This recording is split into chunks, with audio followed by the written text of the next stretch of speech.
One of the reasons that I always actively recommend collectors to focus on study in the beginning is that I think that the eventual goal that a collector should want for themselves is to be able to identify quality and important swords independent of papers. And oftentimes that also means being able to identify the workmanship of a blade that is not necessarily in perfect, good, new polish, and to be able to see the ghosts of greatness in the blade. So I'm showing this as an example. This is a story in progress, but this is a blade that I picked up at a sword show about a year ago.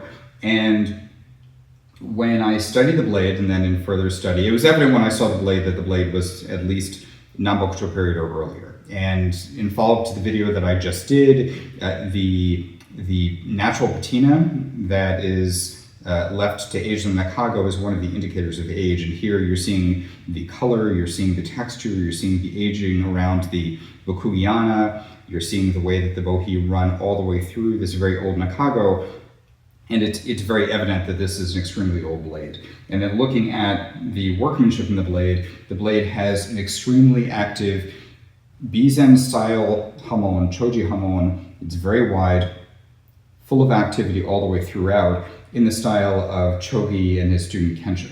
So when I saw the blade, it was evident that it was Nanbokuchō, most likely Soden Bizen. There is a horimono, bohi and soihi, and the soihi cut across the yokote up into the shinogi in a way that you see in Bizen in general, koto Bizen, but you also specifically see that in the students of Kanimitsu.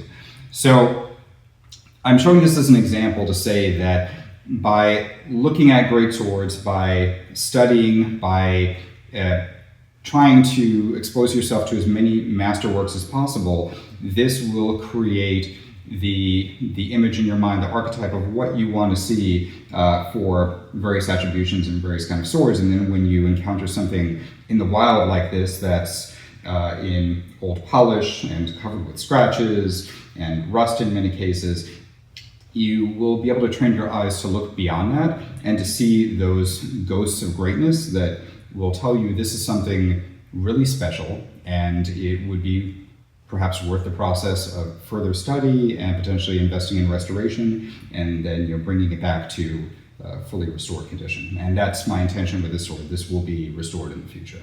So I'll follow up after restoration and share the results. Thank you.